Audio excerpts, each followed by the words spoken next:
Hey everyone, this is Martin with the Check the Gate podcast, and unfortunately, this episode of Akira Kurosawa's Ran came into some technical problems. I accidentally deleted one of the audio tracks. Gretchen's audio was preserved, but mine was not, so I have chosen to actually use the wild sound from the camera, which means you can hear a lot of audio noise in the room. I've tried to clean this episode up as best as I possibly can. Alas, it is not as good as it should be, so that is my mistake, and next time I will make sure that I have backed up all of my footage and audio before I decide I'm going to clear a card. But in the meantime, please feel free to ignore this episode of Ran, but if you would like to check it out and support us, we would love that if you could. Make sure you like and subscribe to all the places where we exist, and without any further ado, here's our latest episode.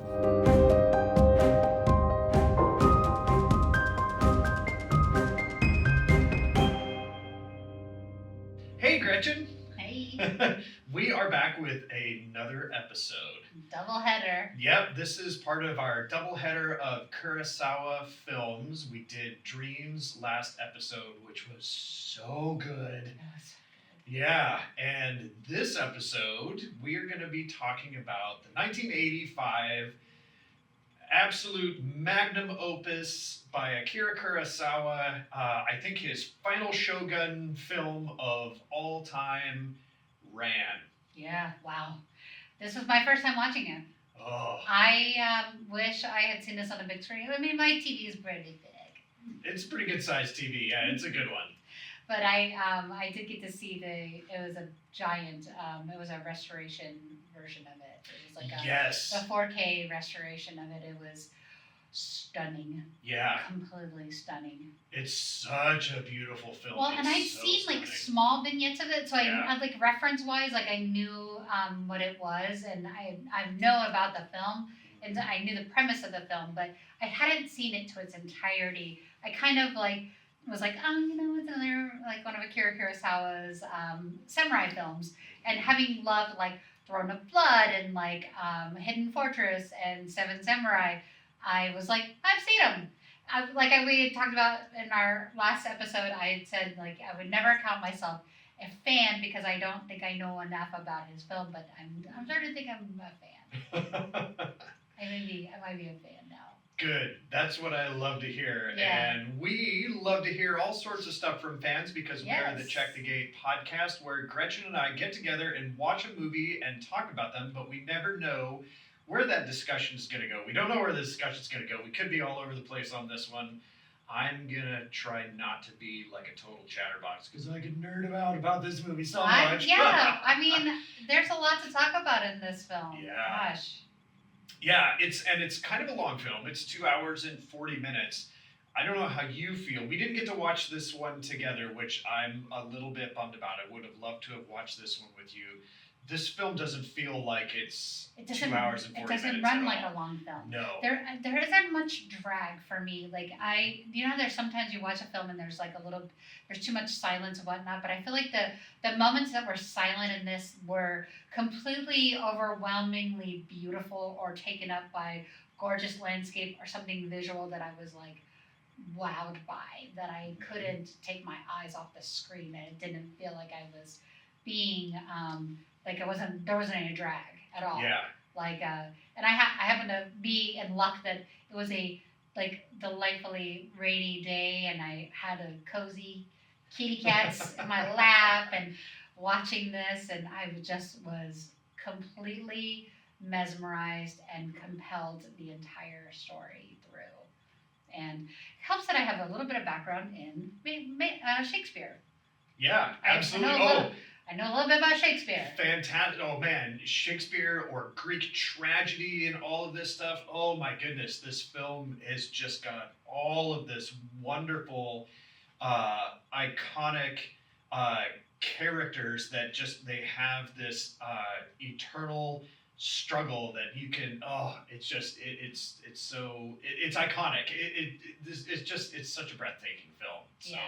Yeah, well, and I guess we're just really getting into it. And, as always, we don't necessarily break down all of the scenes, but I do want to set the premise for folks if they haven't seen it before, in that we have a shogun kingdom, and we have a very old ruler of this, the Great Lord. Right. And he knows that he's getting toward the end of his life, and it's time for him to turn over his kingdom. It's time to turn over his rule, and so we are introduced to him, and then his three sons. We have Taro, Jiro, and Saburo. Those are the three sons. Two of the three sons are married. The third one is not, the youngest being Saburo. But this is all set up by the fact that the Great Lord is turning everything over to the eldest son, Taro. With the caveat that he still holds his title, Yep. as well as his ranking. Yep. And his holdings. But moving out of the main castle. I think also kind of starting this off is like talking about the fact that this name Ran, this is the Japanese word for chaos or revolt. It's kind of a metaphorical language. So it's like, this is a chaotic period, this is Sengoku period, or Sengoku period. So this is like 16th century Japan. This was like during the feudal, like where especially a lot of shogunates were like fighting over territories and area. And there was a famous like Mori Monogori about it's like a daimyo story about three sons. This was based on that story I heard. Oh, okay. Yeah. Yeah. So I was like, when I read that, I always thought it was just specifically a direct interpretation of Shakespeare, but then I realized this was actually something even older, because I knew that Shakespeare had written this based on something even older than Shakespeare's story. Sure. Kind of like Hamlet was based off of a Viking story, right? Yeah. And they all have versions of Greek tragedies, which are even parables. older than that. Absolutely. Right.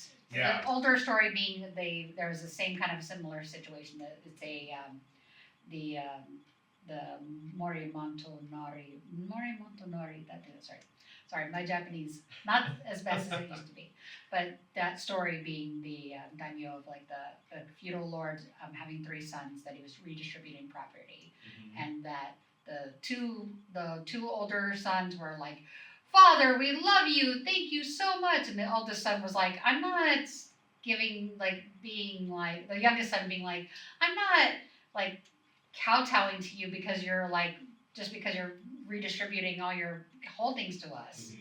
And that's kind of what Soboro does, right? Yes, that's kind of what we end up getting with this. When the story begins, I'm very much I thought Saburo was an asshole. Like, he just seems kind of like this kind of like punk ass kid. He's the younger one of the bunch. When we have this very very noble and proper oldest son, followed in similar traits by the middle boy. So it really sets us up for these really great arcs of how we're about to be very disappointed in everybody's performances as human beings and, sons to their father. Right. Have you read King Lear? I have never read King. Well, through high school and college, there were Shakespeare stories that we were to read. I may have read it. I don't remember. I know I have seen King Lear as a play, but I don't remember if I've read it. And unfortunately, most of my youth, when I was required to read those, I didn't really get it, and I didn't retain a lot of that stuff, which I really regret now. Well, in King Lear's daughters, and this kind of it's a very similar setup, right? That it's like he has these three daughters, and he's redistributing his kingdom, and he's like, but you just gotta take care of me, you just gotta do right by me, right? Like, that's the deal. And the youngest daughter is like, I'm not kowtowing to you because you're redistributing your kingdom. Like, I'm not gonna suck up to you for my part. Like, you do you, and if they want it, whatever. And that's kind of what happens here. Is like the youngest son is like, I don't need this. Like, I can make my own way. He sees the bullshit posturing that the other two brothers are doing. He's just I'm not doing that. Yeah, I'm not going to do that. But we are given little hints in the Yeah. beginning as to who truly cares about their father, Great Right. Lord, and Hidatora, I believe is his name, and then there's a house name too, and Ichimonji. Ichimonji. There we go. That's the house family name. So because the father is getting older, we're shown this a lot. He falls asleep during a meeting. They're sitting in the sun. He doesn't complete thoughts, and so this is as he's starting to transfer this stuff over and or talking about the possibilities of it. He passes out and falls asleep, and everyone's like, "Well, we'll just go away and we'll just let him sleep." But the one son The youngest. that comes back and puts shade there for him, which was Subaru. it was Subaru, and those were peach blossoms. That was a blossoming peach tree that he broke the branches off of, which made me think back to Dreams and the peach trees that were in blossom that were in there. So yeah, but he creates shade for his father. It's like, we're going to step away, but I'm going to make sure that he's okay.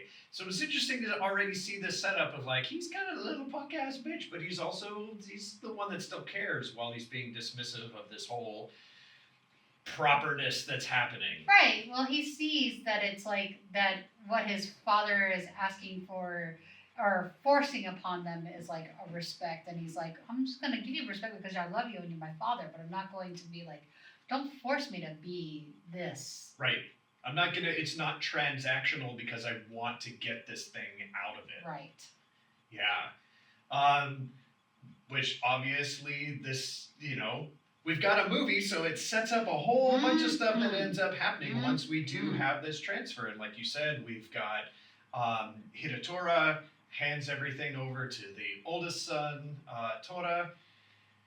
And then everything goes wrong. Well, Taro is like, he's in the throne room, first night of in the new house, and his wife's like, huh? I thought there was a banner in here and your father's armor. What's missing? And he was like, oh well, my father's supposed to be keeping that because it was his. She was like, oh really? And she plants that first tiny seed. Yes. But I think that, it's like, I don't think that's the whole like. She's not I read somewhere that someone described her as like the Eve influence, but I'm like, I don't think that's the case. I think that honestly, she's playing the long game. Well, she is, and I don't mean to get too far ahead of it too, but yeah, it is a long game because as we ultimately happens. Yeah, absolutely. But We'll get more into it. So it is a long game that was started long before this setup right ever happened. And thank you for correcting me on the name. I had said Tora and it was Taro. Yeah. Yeah, sorry about that. No, it's all right. It's not all right. I gotta get this correct. Taro, This Jiro, is my pressure. Saburo. I need to keep all my characters in line because now we've got Lady Kade. Is that how you say it? Kade, yeah. Yeah. And the other wife's name is Sue. Sue, yeah. And this is all important actually because all of these, that's the thing about this, with this whole story for this 2 hours and 40 minutes, all of these characters are in play. Everybody's in play. Everybody is in play. It's like as soon as everything is handed over to Taro, everything's in play. And I was reading a lot about how this movie got made, to be honest, like financially. I don't mean, sorry to like, I don't mean, oh well. This is great. This is all part of it. No, I don't want to dissuade, I don't want, because I know you're trying to tell the story and no, set not up the at story. all. This is what we but, do. This is a Toho movie, but it's also a French movie. Right? Yes, I saw that in the credits, and I didn't do my research. So the reason why that is because Toho. So he didn't have enough money to fund this movie, right? So he reached out to, I think, if I remember reading properly, I think Francis Ford Coppola helped pay for this movie Cannes. Some people from Cannes helped pay for this. Okay. So it's a Toho and French canal because it has canal in the beginning. Yeah. Like when you opening its canal.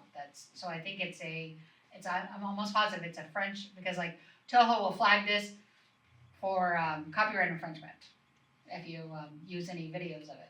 No, thankfully we don't do that. Yeah, thank goodness. Yeah, Yeah, there was, and see that we talked about this a little bit during our discussion of dreams and how he was really depressed and he was having to be brought out of it, and Ishiro Honda really helped with that, and all the people that helped with being able to get dreams done. Well, like, it takes a village, right? It does take a Especially, village, but I think you were the one who coined this phrase. When you said this to me, it's always been so poignant. You said this in many episodes ago.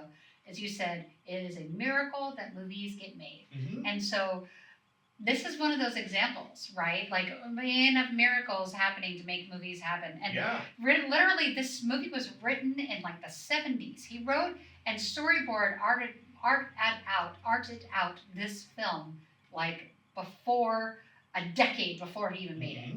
Like, there are these beautiful like shots, or like I've seen of like the pictures of his storyboards of this. And it's like shot for shot based on what we see, like, because he really wanted to have these extravagant like imagery, like this really like dynamic coloration, very heavily influenced by like no theater styles. That's why we have those like pink gunpowder and like yellow suns, and like the makeup of Ichimonji, like the Lord Ichimonji's like descent as he goes into madness, and like has those like lines. He starts to look like a no mask towards the end, and it's just like, and the even the setup of this has that like no theater, like high drama dynamic aspects to it too. Very much so. Yeah. Yeah, and it's I'm glad when you kind of remind me of this stuff too, because I mentioned this in Dreams, and I'll say it again here, is I think of him as the maestro. Yeah. And I just think, I don't imagine Kurosawa struggling, being depressed, not being able to figure out how to fund his film. And, and again, this was 1985, and just the idea that the person who put out Seven Samurai and Yojimbo and Rashomon is struggling to find people to fund his films. Think about it, like 10 years before this was when he was at his like height, right? In the 70s. Like, all those films came out before then. Right. And then he did like what, Kagemura, like his tokusatsu stuff. Right. Prior to Dreams being slightly tokusatsu, but like those stuff was like this, that was, he worked with Eiji Tsuburaya to make some of that stuff happen. Like, that was all in the 70s. Right. And that was kind of like the heyday of that. I think that this kind of filmmaking had gone a little bit to wayside in Japan. Like, I mean, they were kind of looking at American films more tragically. When in 1985, we still had Hong Kong kung fu movies that were happening, but they weren't 2 hours and 40 minutes. They were 90 minutes. Well, and it was the same kind of like epics. They weren't epics. They were revenge stories that got like right into it. Like, so is this. Very little. This is, but there was very little setup. Then there's lots of kung fu and people flying around and fighting and different things, with a little bit of story progression, with a big finale in the end, and then you're out. Yeah. And they weren't telling these big epics with very well developed characters and arcs. I mean, just the exploration of the Great Lord, the Father, in this, and the regret that he drags through this whole film is so heavy. Person. He was a terrible He's person. Always a terrible person. He realizes it in the end, getting ahead of it soon. But he was an arrogant warlord. He destroyed everything around him. He did. He doesn't deserve any redemption. Yeah, absolutely. Well, and we kind of get that too later when we start realizing where we've got Lady Sue and everything that happens with her. We find out that her family's all been wiped out. Her brother is left in a cabin with his eyes gouged out. Totally destroyed their castle, their fortress. She is really a concubine to to Jiro, and it's like, oh shit, this guy was. I mean, he was a warlord. Yeah. That is exactly a well-used title. Yes. Yeah, so he was not so much a good person. No, what I love about this is that there is no redemption. Mm-hmm. This is somewhat nihilistic, somewhat brutality. I mean, Yeah. there's a slight, not to, we'll get to the end when we get to the ending, but like the ending has a slightly like upturn at the end, but like for the most part, this is vengeance exacting from beginning to end, and a long game being played from a past occurrence, Yeah. right? So, like, I mean, are we giving away this movie? We can, and because also with all the dynamics you're talking about too, and all these There's so many brothers and the plays. fathers, but then there's also the other families around there. There's the Ayabe family that's out there, and I forget the one that Saburo runs off to that family and hides in their castle, because there's what they'd called First Castle, which was where the Great Lord was. There was Second Castle and Third Castle, and then and Taro had been in Second Castle, and Jiro had Third Castle, and then Saburo didn't have a castle. So once Great Lord had left, everybody shifted, and Taro takes over First Castle, and then Jiro and Saburo. But then we had the families outside of that had their alliance with the Great Lord to begin with, but now they watch this all play out with these brothers starting to fight each other. So not only do we have the former army of the Great Lord plus the three minor armies of each of the sons, but then we've got the family armies that are out here. I mean, obviously we're going to have some big epic cataclysmic war, which does not disappoint when we get there. So yeah. Well, I feel like, okay, so we have Lady Kaede, like she plants this seed with Taro, like, you should be trying to get more. You should be trying to do more. You should take over all of it. You're the oldest son. You should get more. And she's like, do it. And he starts to be like, yeah, you know what? I am the oldest son. I should be doing. I should be the best of the best. I should be in control of everything. So he starts in the path of trying to become more, and ends up trying to takes away all of his father's rights. And his father ends up becoming homeless, essentially, and goes to Jiro, who has no sympathy for him. And he lets his father become homeless. And his father wanders, trying to find a place. And he's like too prideful. And he wouldn't go to Saburo too. That's part of that prideful. Right? He refused to go to and Third Castle. Even Saburo's like subordinate is like, hey, I have to go try to help our lord, and he's like, go for it. And he wouldn't even accept he called it the charity of peasants, right, and threatened to burn down. This is how awful of a person he is. Yeah. He threatened how dare they keep his people from starving, and he's starving to death. He's going crazy, starving to death, and he threatens to burn down all of the villages around him. Right. Yeah, all because Saburo was going to help him. Yeah. Like, he was offering help, he wanted it, and it's like, oh, no, I don't get help from peasants. I burn that down. So, and sends out the few men that he has to go and start torching the few villages that are out there. And some of those people had left the villages because they didn't want to. They were afraid of Taro. Yeah. For what he was doing, but they didn't want to renounce the Great Lord, so they just left their villages to live in the woods because they were torn between all of this. And he was still like, I'm still going to burn you down. So much pride. Jiro gets in the battle, because he's like, it has to be number one, gets himself killed. No, not Jiro, Taro. Oh yeah, Taro. Sorry. Taro gets himself killed. Yeah, well, because they decide to raid Third Castle, right, where they think Saburo is. Right. But Saburo isn't there. He's just like, fuck this stuff. I don't need any of this. I'm going to go hang out with these other folks and go do the thing. So they literally go to raid a castle that doesn't have anyone in it.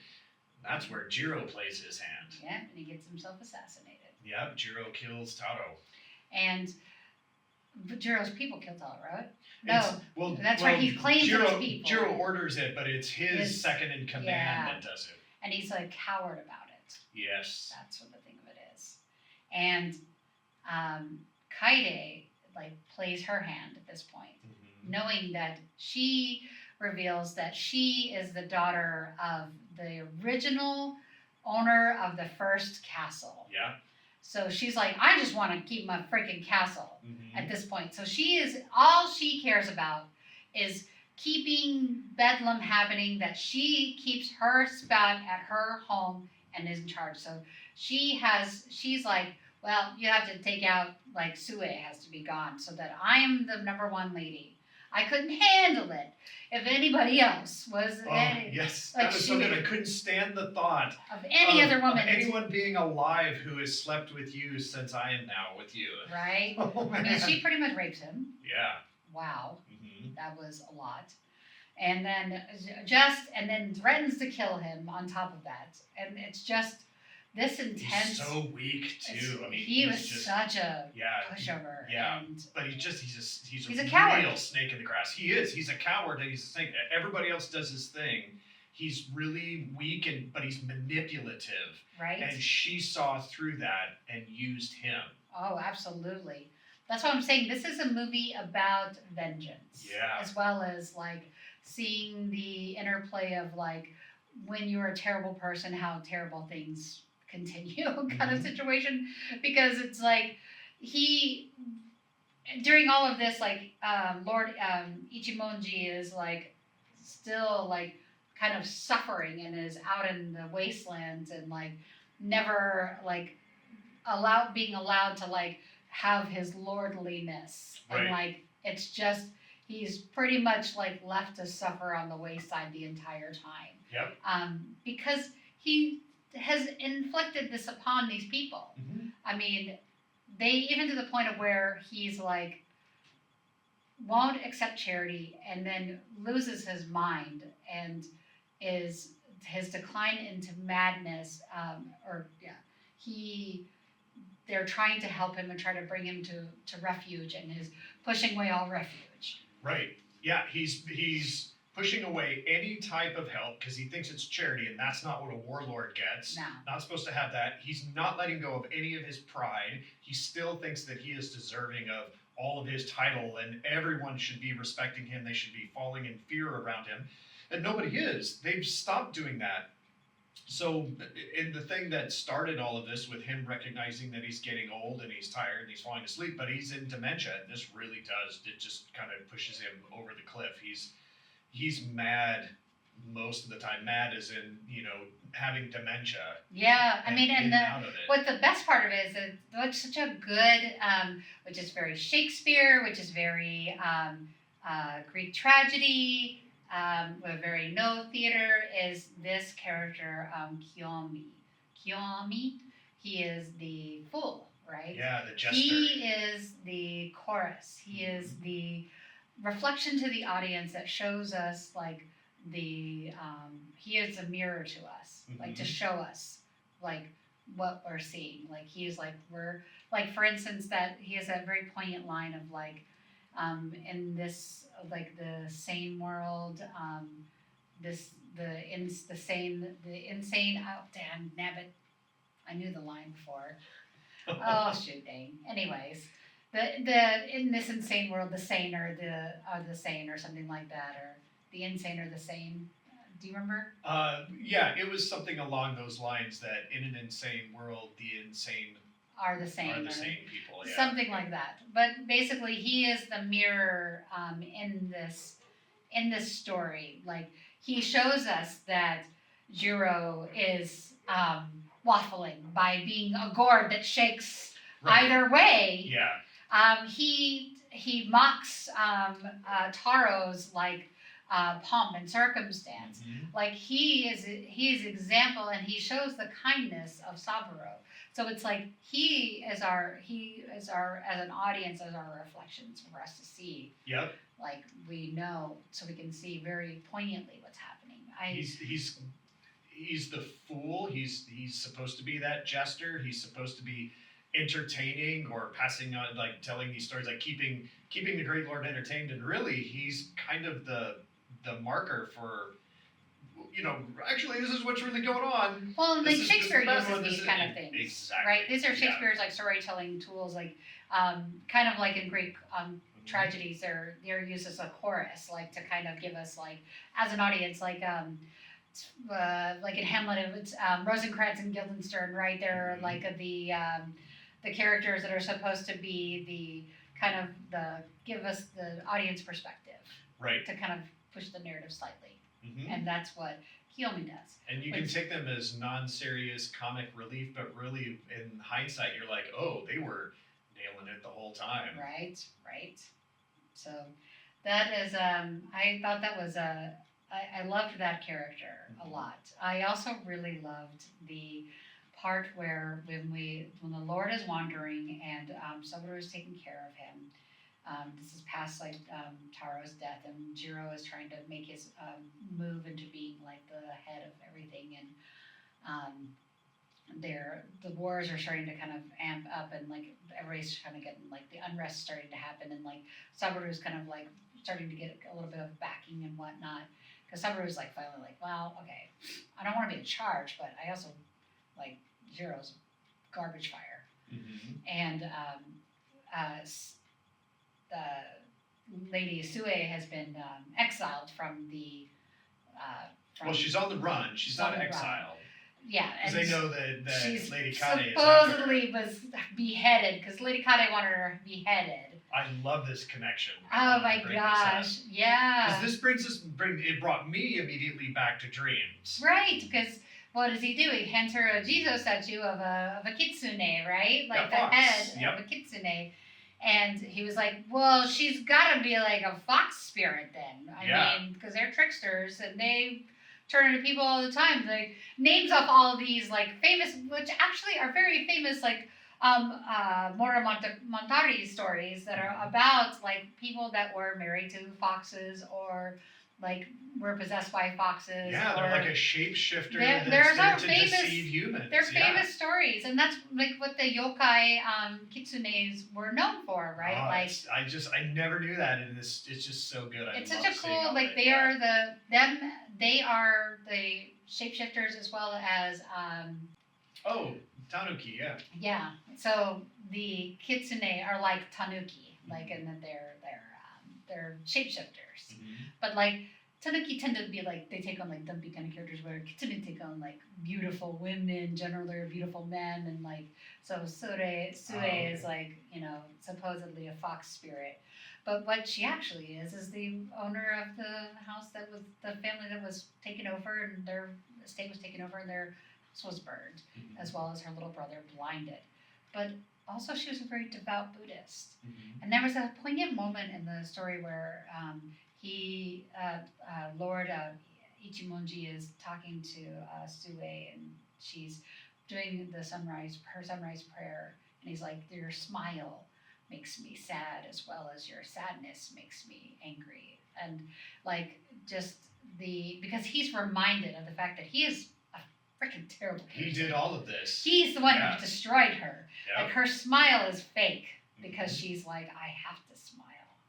But she's not going to say that because she's a subservient. But she's always going to have a sadness in her eyes because she watched her family be destroyed. Right.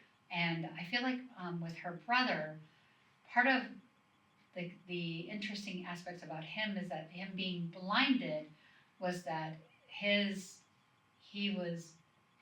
eyes were gouged out by Ichimonji, but like, his innocence was also preserved in that respect too, like as in the Buddha's eyes as well, because he never looked upon anything awful ever after that.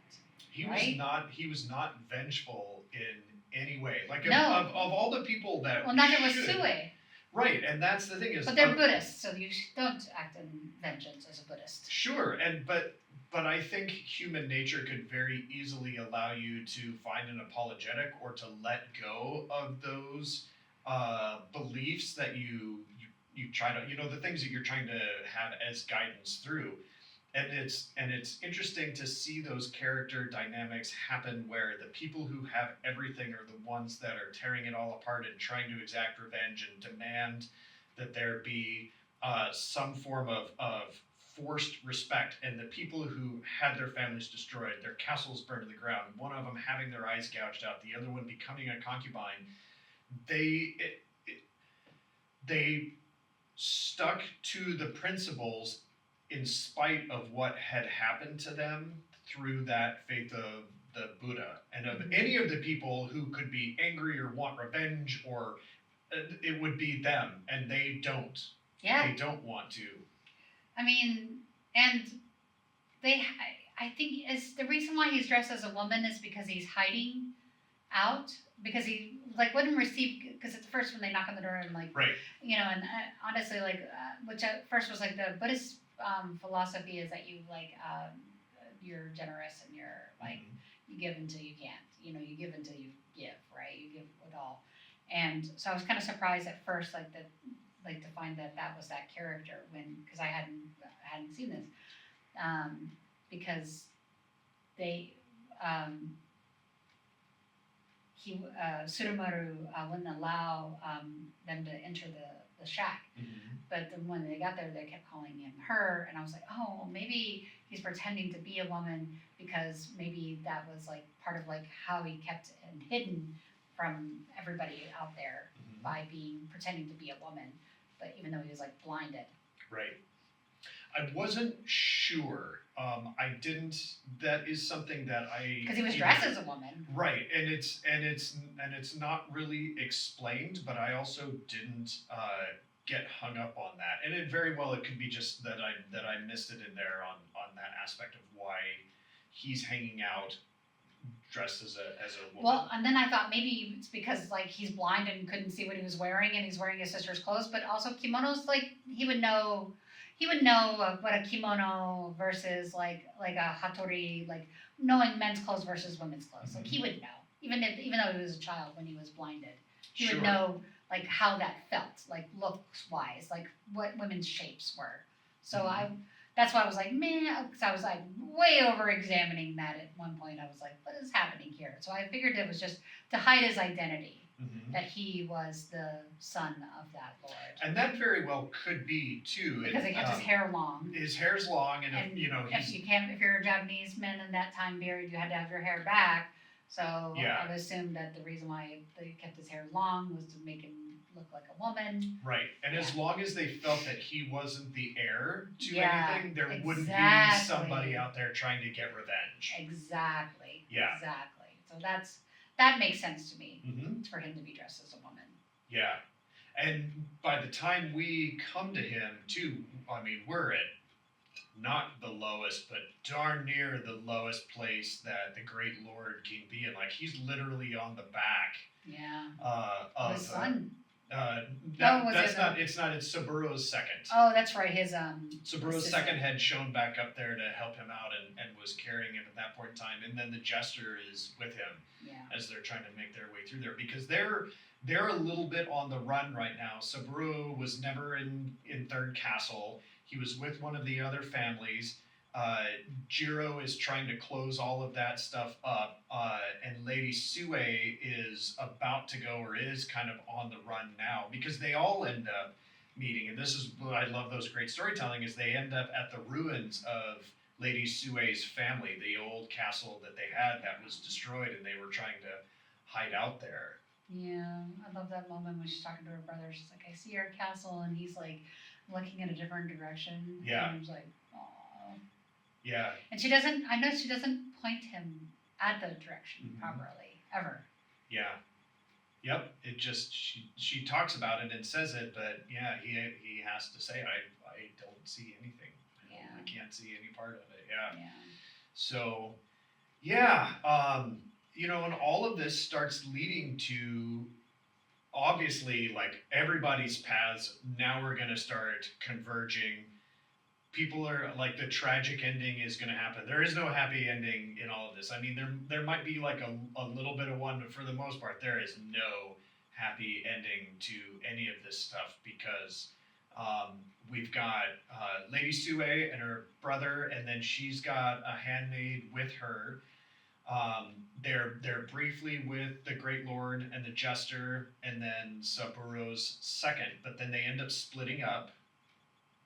And The handmaid goes back. I forget why, but there was a reason the handmaid breaks off from the group. She goes back to the cabin for something. To get his flute. To get his flute, that's correct. So he had his music, he had his little flute that he had since he was a boy. Mm-hmm. She went back to go and get it. She doesn't return. So Lady Sue is like, I'm just going to be a minute, keep this Buddha scroll close with you. The guy's blind, and they're literally standing on a cliff.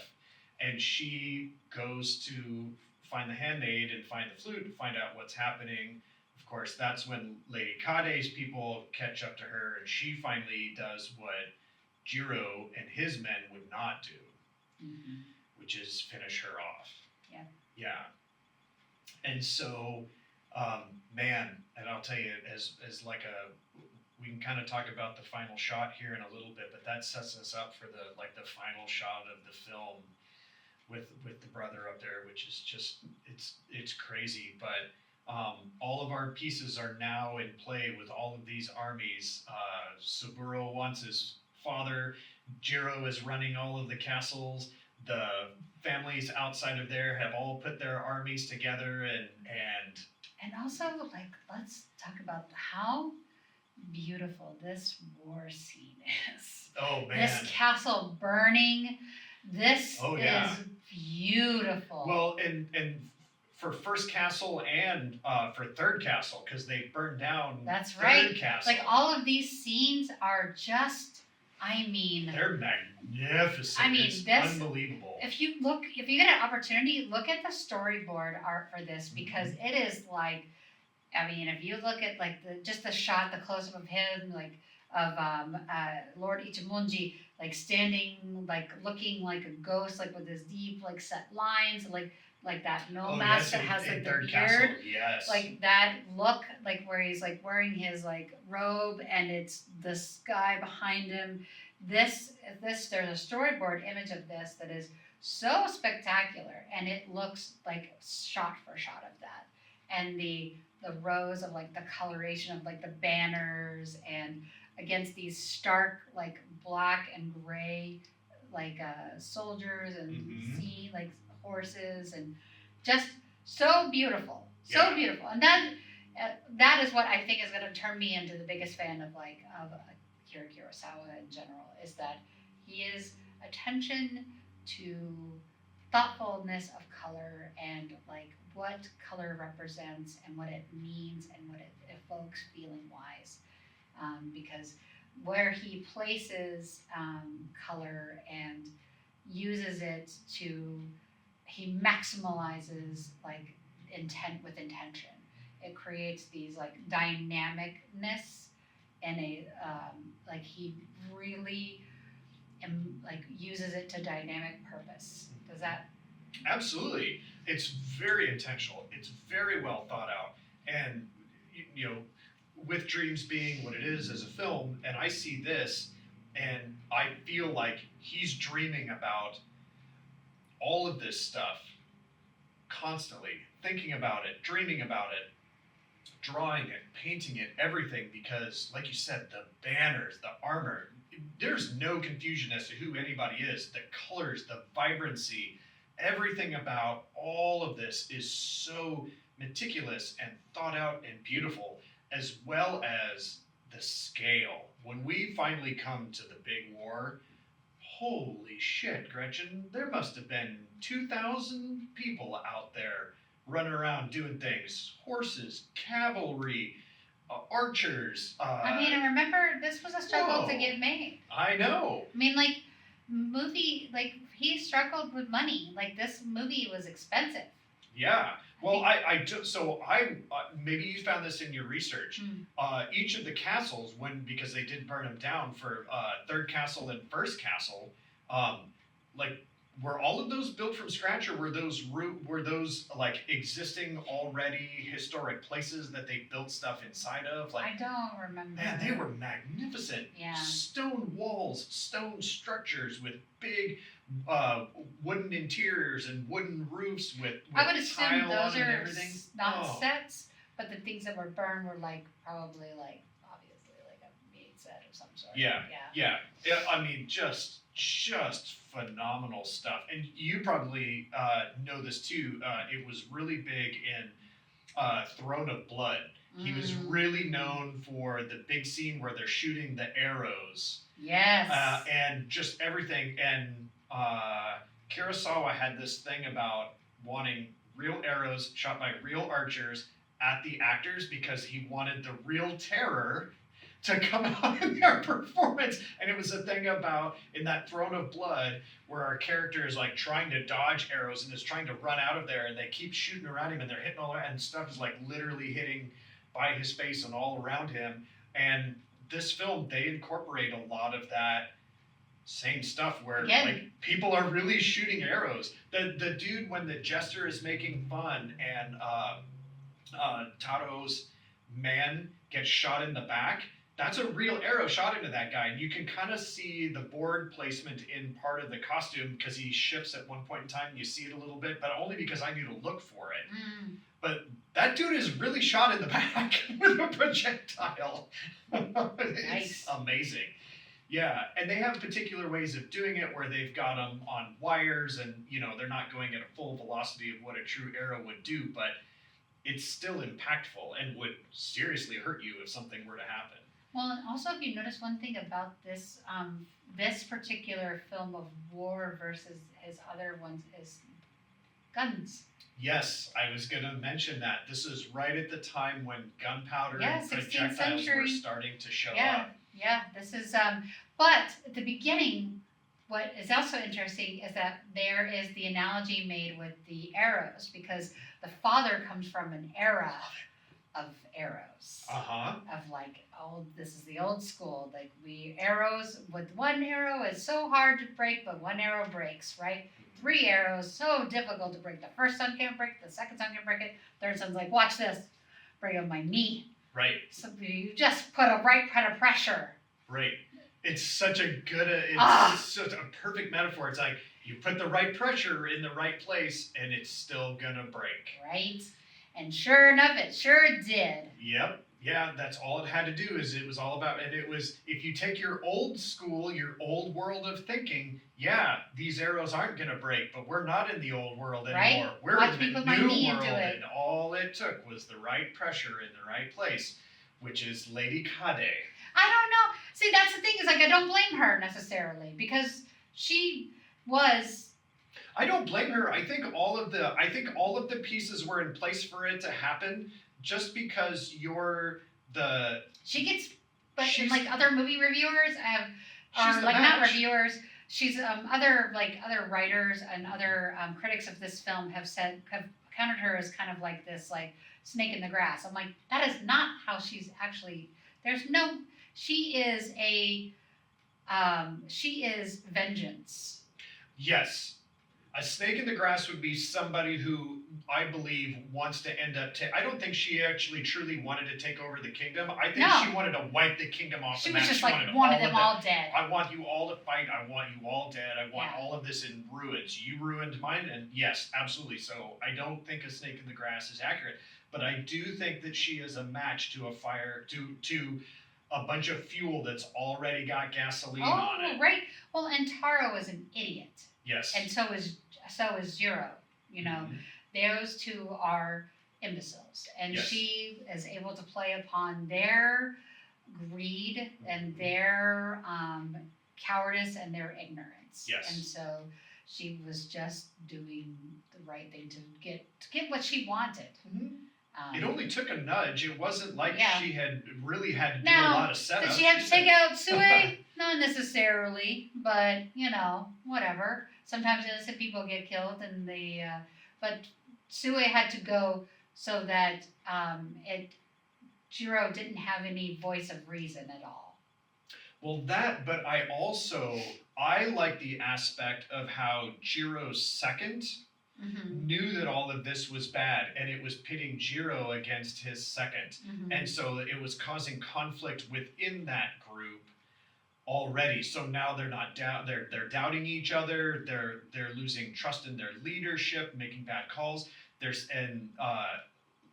So that's how I saw that, is that Mm. she's playing inside the circle she's in, as well as trying to get these others to all fight each other. Yeah. I mean, she's just looking over herself. Not really. I don't think she's looking at herself. I think think she she's was trying to looking- wreck them. She was just destroy like, everything. I think she was just like, my life has been destroyed. My family was Yeah. destroyed. I watched my parents get completely destroyed in front of me. I'm going to destroy I'm just going to you. burn it to the ground. Yeah. Yep. This is your apocalypse. Yeah. Yeah. Yeah. And interestingly enough, like, as we get to the end, like, innocence is saved. Is it? Yeah. How? Because Sumaru is saved by the Buddha, Mm-hmm. if you think about it. Is he? Because he doesn't fall off the edge. He doesn't fall off the edge, but he's definitely left standing up on the cliff by himself. But the scroll is there. The scroll is there, and technically he's the one heir that remains, that if anybody finds him, he could take over, at least for the kingdom that he had been a part of. But he's spared. His innocence is spared. Mm-hmm. That's true. His innocence is definitely spared. I took it as more tragic in that because it actually looked like there was some snow up there on the ridge from where he was standing, and so I was like, he will die as this lone sentinel across a kingdom that he will not see. Oh, see, I saw it as something more hopeful, that like because of his faith in the Buddha, and like that he was not allowed to fall off the edge of that cliff. Yeah. And that his innocence was spared, mm-hmm. and that he was allowed to remain. I thought it was as the Buddha let him down, because he drops the scroll and it falls off the cliff, and he's not able to find his way because he's got his little seeing stick. Yeah. But he just stops. He's just standing alone up there on the edge. Yeah, interesting. Yeah. Oh man, so good. And back to some of the battle stuff too, the technical spots. I didn't count, but man, how many people fell off of horses while they were running through this thing, with everybody charging back and forth between the various armies and the infantry shooting them with guns and all that. Man, I'll tell you what, the stunt work on this film, when it came to that, whoa. And I will say, I always worry about older films too, and especially, there were times when animal abuse and issues, tripping horses, doing various things. There is one horse that falls in all of this, and it wasn't a trip, it was falling through all the stuff, and the horse kind of rolls and then jumps and gets away, but otherwise they didn't trip horses or do anything like that. I felt really good about that. They're not shooting the horses or anything. Yeah. That's really good. It's all just people. It's people biting the dust, and man, my rib cage hurt just watching the amount of people doing stunts. Have you ever fallen off a horse? No. I did a crazy dismount off of a running horse that didn't have a saddle or a bridle on. Oof. But I didn't hit the ground hard. I fell off a horse when I was a kid. Woo! That was brutal. I don't think I've ever been more banged up in my whole life. I think I was bruised from here to here. I looked like Hellraiser. It started to happen to me. The horse took off, and again, I wasn't on a saddle and no bridle. Yeah. And as the horse started to take off, I actually kind of did a hop off onto a fence and grabbed the fence and landed really well. I caught myself. It was a total accident. Really? I got lucky. It was my father actually pointed out, he was like, wow, that was a really good dismount. You did a good jump there. I didn't think about it. I was just scared. I'm just saving myself. Horse took off. Yeah, that was it. Just saving myself. Yeah, I wasn't a big horse person when I was a kid. We had a horse when I was a kid. Yeah, we had lots of horses and cattle and whatnot. So, nice. I was never the cowboy. No, we just had one. His name was Clyde. Yeah. He was cute. He was a nice. Retired Tennessee Walker. Oh, sweet. Yeah. Yeah, they probably retired a lot of horses after this one, I would imagine. Yeah. Oh. But again, this is my favorite Kurosawa film. Yeah. And it's just absolutely gorgeous in its majesty and how it's filmed. So a really crazy thing about all of this is something, if you go back and watch, especially Seven Samurai, there's a lot of places in Seven Samurai where the wind is blowing, lots of things are going on. They didn't have audio the way they have audio now, where they can have little wireless packs on you. They had the high And then a booms boom operator. Yeah, they had big, crazy booms that were on cranes, 10, 15 feet above people's heads that was catching sound, because the idea was they were going to go back and dub in all of that audio later. It was very rare that a lot of places got to have clean audio of any kind. There's so much wind and so many things going on. This film, there's so much, especially when they're out there on the plains, and they talk about that Great Plains, because the Great Lord had taken that over at one point in time, and then he's actually wondering about it. And the wind really plays into just the dramatic aspect of him looking like a ghost wandering around out there in his madness. Oh, when he's gathering money, not gathering money, gathering flowers. Yeah, he's gathering flowers, just lost in his own little That reminded world. me of that.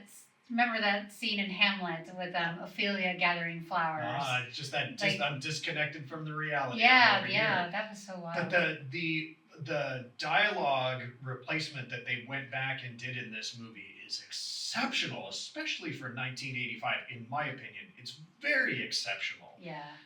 It's so well done, and there are so many films where. I've watched it long enough now where it doesn't bother me, but I understand that I'm watching dialogue that has been replaced. Yeah. And this film, there was never a point where I felt disconnected by that post aspect. The other thing I've found that I'm shocked by is that how many people are feel bad for Ichimonji. I'm just like, why? I do not.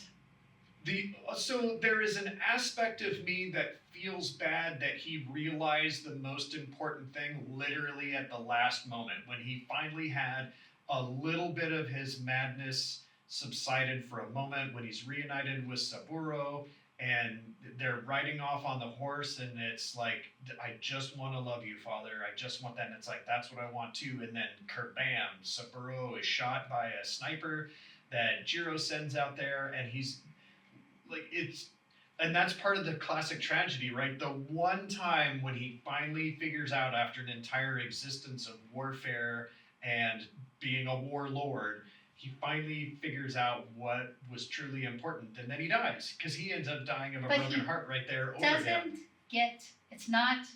He doesn't earn it. He doesn't deserve it. No, he doesn't.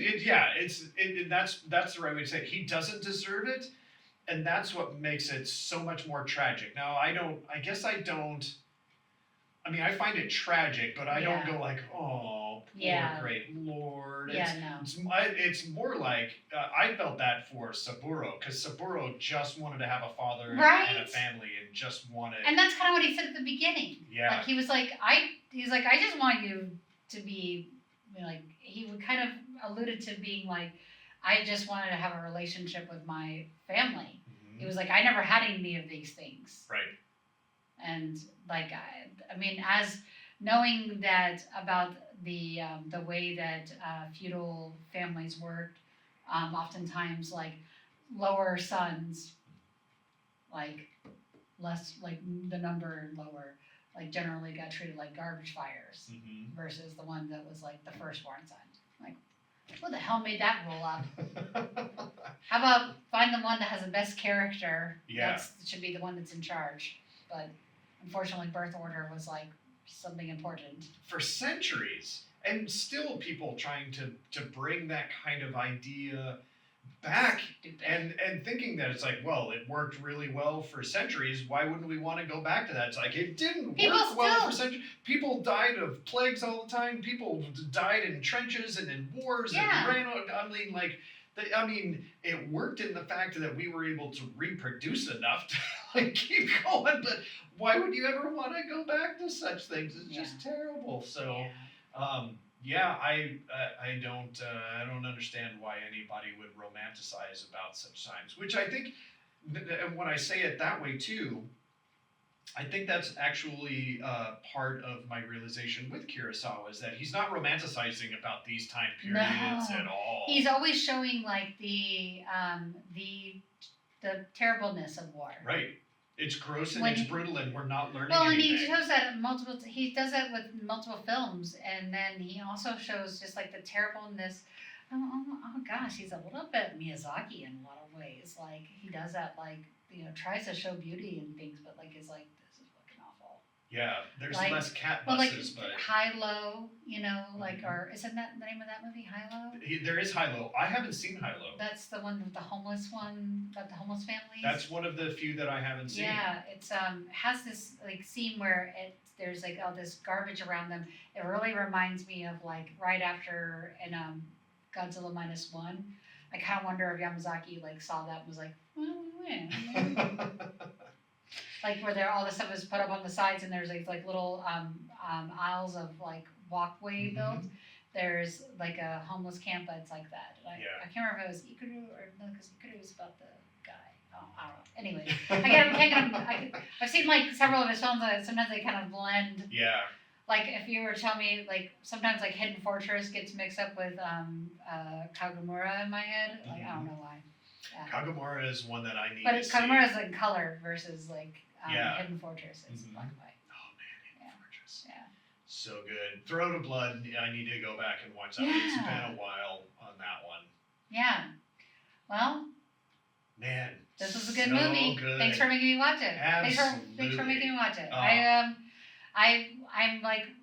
I think I'm becoming a Akira Kurosawa fan. Yeah. Like, where I feel like I can confidently talk more about his work. And yeah. I'm glad we did this double header. Started off by you with Dreams. This was really great. It's just so good to go back and just watch a new one and then go back and just love all over again. Yeah. One of my favorites. Yeah. Yeah, it's fantastic. But that will lead us into our next film, which is your choice. And what is that going to be, Gretchen? Well, have you ever seen the 1986 Tobe Hooper film, Invaders from Mars? No, I haven't, and I really want to. Yeah, that's what we're going to do next. I didn't even know that was a Tobe Hooper film. Oh, what year is that one? 1986. No, I haven't seen that one. I'm excited to see that one. Is that post-Poltergeist or pre-Poltergeist? Post, because that's 1984, right? I don't remember. Yeah. That's awesome. Yeah. Oh, I've got a little bit of homework to do, and I'm excited. That's a film I've really wanted to see, and I'm in for it on this one. Well, it's got some fun effects. It's got some interesting backstory. It's got some. It's one of those childhood. It's like reaches a few gaps of like filmmaking. It's Tobe Hooper. It's good times. Nice. Yeah. Oh. Science fiction horror aspects. I'm so excited about this one. Oh, excellent. Yay! Cool.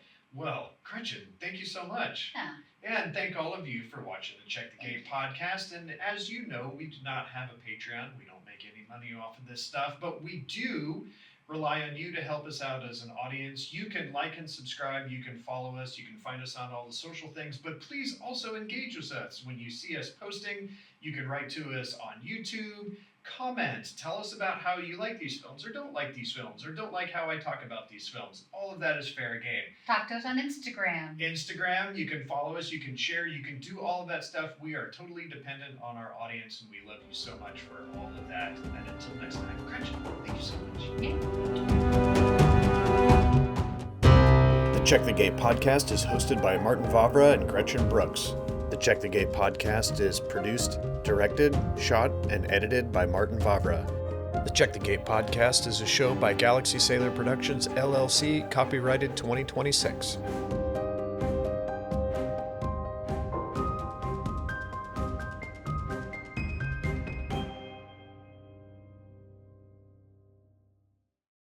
Hey everyone, I'm excited to announce that I've joined the Creator Accountability Network. CAN is a nonprofit dedicated to reducing harassment and abuse through ethical education and a system of restorative accountability. I joined because I care about the safety and the well-being of my community members. If you feel my behavior or content has harmed someone, please report it to CAN, either via the reporting form that is on their website, creatoraccountabilitynetwork.org, or via their hotline at 617-249-4255. They'll help me make it right and avoid repeating the mistakes in the future. CAN also needs volunteers from our community to help their work. So if you have any skills you think would be helpful or time and desire to help, please visit the website and find out how you can volunteer. Most importantly, get the word out to other creators who you think would be interested in getting credentialed. Help us build safer communities together.